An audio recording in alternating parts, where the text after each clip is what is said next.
All right, forget about Max facts. Tim, you have a fact we got to get to right now. Yes, we do. Agent Wojnarowski just reported Deandre Ayton signed a 4-year max offer sheet with the Indiana Pacers. This is a huge deal on a couple of fronts. First of all, Deandre Ayton, number one pick in the draft, signing the biggest offer sheet in NBA history. That's one thing. Beyond that, though, the important thing here is this is a huge blow to the Phoenix Suns' chances of getting Kevin Durant. Why?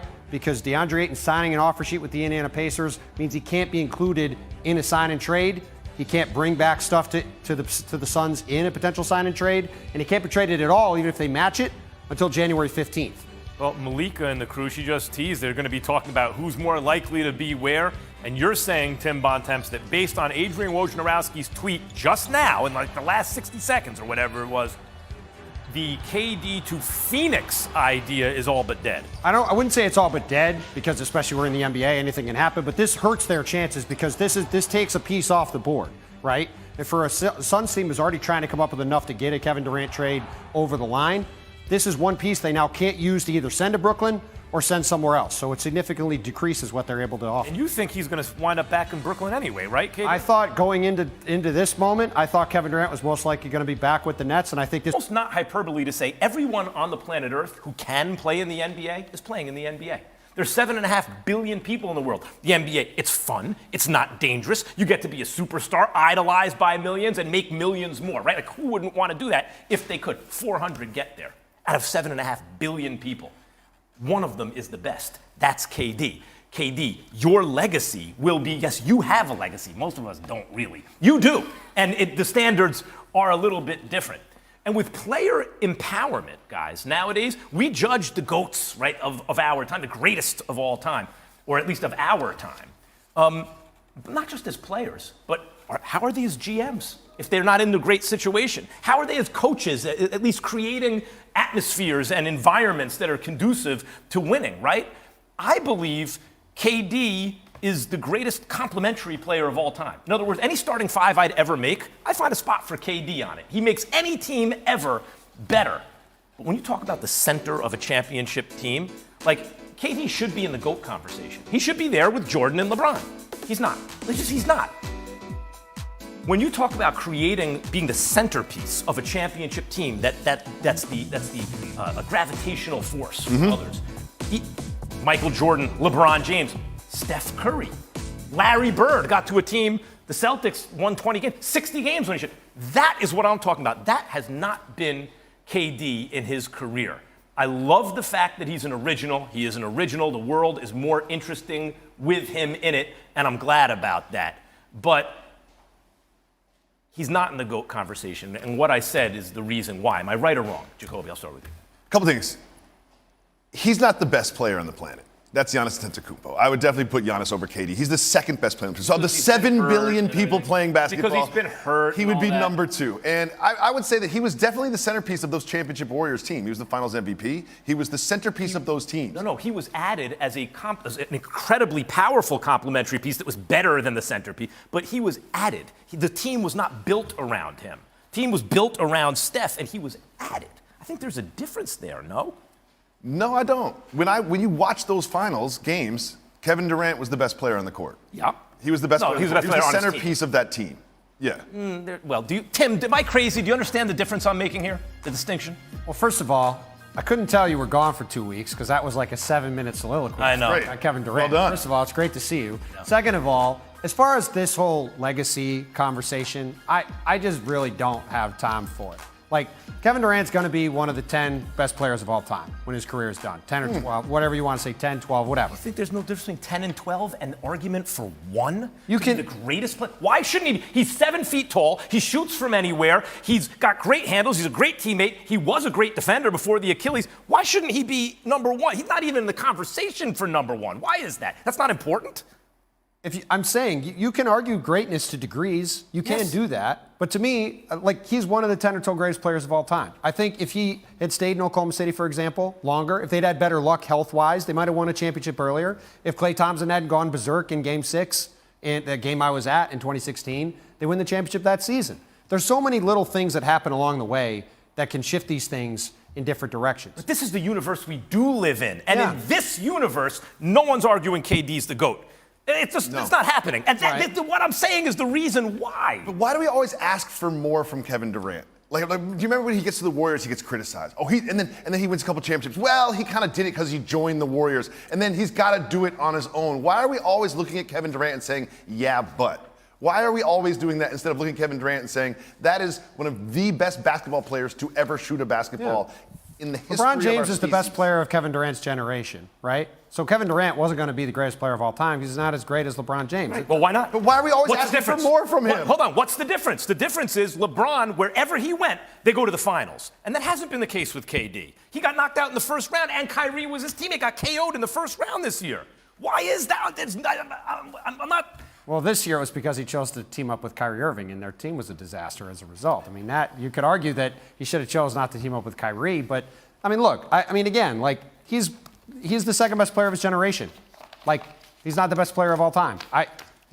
Okay, that's good enough for you, for him, I guess. I don't know. It's good enough for me. It's good enough for me. I demand you more. You keep asking for more from how Kevin dare Durant. you? How dare you not live up to my expectations? You started the conversation by saying there's 7 billion people in the world and 400 play in the NBA. Yeah. He's the second best one in the NBA. Yeah, but he's not 400. And out of 7 billion, what's the difference between 400 and 100? Out of 7 billion, it makes a difference. All right, look, Tim, great minds think alike. Yep. So you and Bobby Marks had this Except on Kevin massive Durant, 4-team trade proposal that would land KD in Phoenix. I should have said, great minds think alike.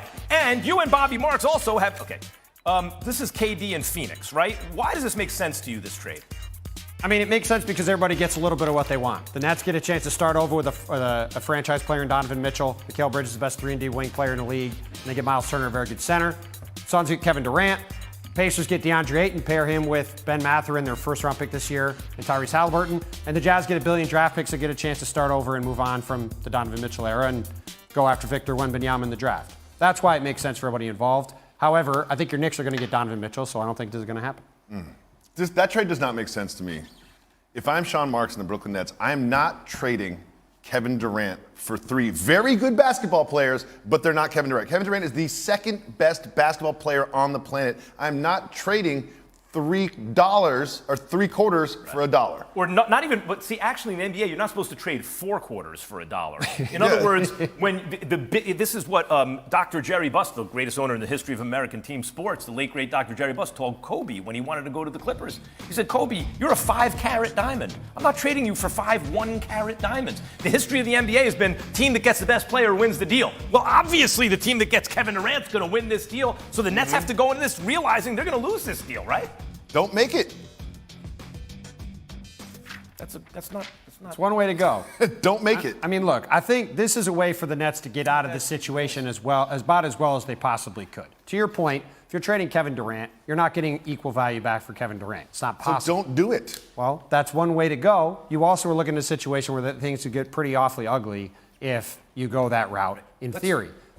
I took so long to get through my KD tape. We're now going to turn our attention to Kyrie Irving, and we'll see if I can do a little better now. Could we see a reunion between the 2 stars who brought the only championship to Cleveland? The Lakers are reportedly the only realistic landing spot for Kyrie if the Nets intend to trade him. Look, I've been arguing Kyrie might be the most skillful player who ever lived for a couple years now. Handles, greatest ever. Shot, it's all-time great shot from anywhere. Layup package, the best ever. You name it. Why has he only ever won with LeBron James? Like, he's bounced around the league now. Cleveland, Boston, Brooklyn, new destination. Only ever won with LeBron James. Sometimes you could argue the teams functioned better, like in Boston, when he won there. I would say it's not really arguable. They did function better, right? Okay. So how could that be? He should ask himself that. And yet, as a Lakers fan, I'm a Lakers fan nowadays. No, Are you a Lakers fan now? That's right. You've been gone a long time. Kyrie? Wait a minute. You mean to tell me Kyrie with LeBron and AD all day? If they stayed healthy, they'd be unstoppable. Like, there's just no way around it, right? If he goes to the Lakers are going to be, if they're healthy, impossible. I would still pick the Warriors over the Lakers even if they had Kyrie, LeBron James, and Anthony Davis. You realize LeBron and Kyrie beat the Warriors just with Kevin Love, who is not a good player, but not Anthony Davis. Colleague Richard Jefferson as well. Well, I would say that the problem with the Lakers last year was Yes, they had 3 superstars, but they didn't have the complementary pieces. That would still be the same if this deal were to happen. Yeah, the rest of their roster is not good. I mean, that's the thing. They would be in the conversation. And the thing about this is, right now, the Lakers are probably a team that's going to be fighting to be in the play-in tournament. And if they're lucky, can get to the 5 or 6 seed and not be in the play-in tournament. They're not a team with the. I mean, you look at me like that, and now you're a Laker fan. But. No, but I would say this. If you realistically think that LeBron and AD will continue to play 40 games a year, sure. But I'm going to go ahead and say they're due to play at least 60 games each next year. And given that reality, they didn't make any deadline deals because they weren't going anywhere last year. Right. But this upcoming year, if they do play each about 60 games, remember, they were way better than Jokic and Jamal Murray when they met in the playoffs. Like, way better, not close, not the same league. LeBron and AD, way better than Jokic and Murray, who are an elite duo, right? If they have those two guys healthy, then you pick up a few 3-and-D guys. Yeah, but Kyrie. that's the problem. They can't pick up a few of anything because they have nothing to pick it up with. Yeah, they have Westbrook's expiring contract. It's not. Well, if you're going to get Kyrie there, then Westbrook's no longer. No, there. but he's saying like without Kyrie, that's their only path. I imagine an expiring $47 million contract will fetch you 2 medium good players who have contracts going forward that team no longer wants. Maybe, but it's also a huge contract that you have to match salary with. It gets much more complicated, and they have to fill their roster out with basically all minimum players. Like, it's just hard to have a team that's a championship caliber team with just those 2 guys and minimum players around. We saw that last year. The health was obviously the problem, but I think that was also the problem. If they play 75 or 80 games each, maybe you can make that argument. Tim, I'm playing pretend GM on TV here. Hey, You look great, though. playing. You're a Laker fan now? Everything, 2 buttons unbuttoned. I love All this, those Max. details I love and this, facts. Max. they're coming in firing takes. It's I great. love this, Max. This just inevitable. 18 years ago today, the Lakers ended the Shaq and Kobe era, trading Shaquille O'Neal to Pat Riley and the Miami Heat, also known as the Lakers Southeast. Shaq won his 4th and final title with Miami in 06. Guys, what was your reaction? Tim, I'll start with you this time. What was your reaction when the Lakers, when the Heat shipped up? I mean, at that time when it was just crazy to see that team fall apart. I mean, I just go back to watching the finals, right? They played Detroit, that series. Everyone's like, oh, the Lakers are going to win again, and they just got demolished by Detroit. You knew it was going to end. For me, that was the Dwayne Wade coming out party. This wasn't about Shaquille O'Neal. This was about Dwayne Wade just announcing that he's a superstar that's going to be dealt with for another decade. It wasn't. Adding up to that amount without adding to their cap and luxury tax liabilities.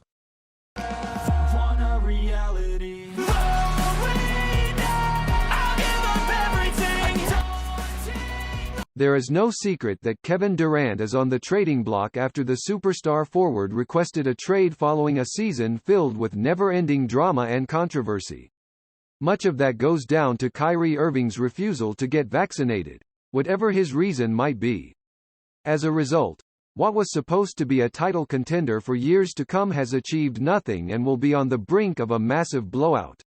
It is amazing to imagine that at one point, the roster had Kevin Durant, Kyrie Irving, and James Harden, but the Nets could not get together and push for a championship. It is also no doubt that Durant is a top 5 player in the game and has a case for being the single best player in the world when taking into account his elite scoring ability and playoff experience. KD is fresh off a season where he averaged 29.9 ppg, 7.4 rpg, and 6.4 apg on 51.8% FG, 38.3% 3-PTFG, and 91.0% FT. The superstar forward is an exceptional talent at scoring the ball, and he still made it look effortless despite playing on a team that was not going to achieve anything with the amount of drama on and off the court. When Durant is in the right situation, he is a championship player, as he has proven with the Golden State Warriors and even the Oklahoma City Thunder when he made the NBA Finals in 2012. There are a ton of rumors floating around as to where KD will end up going,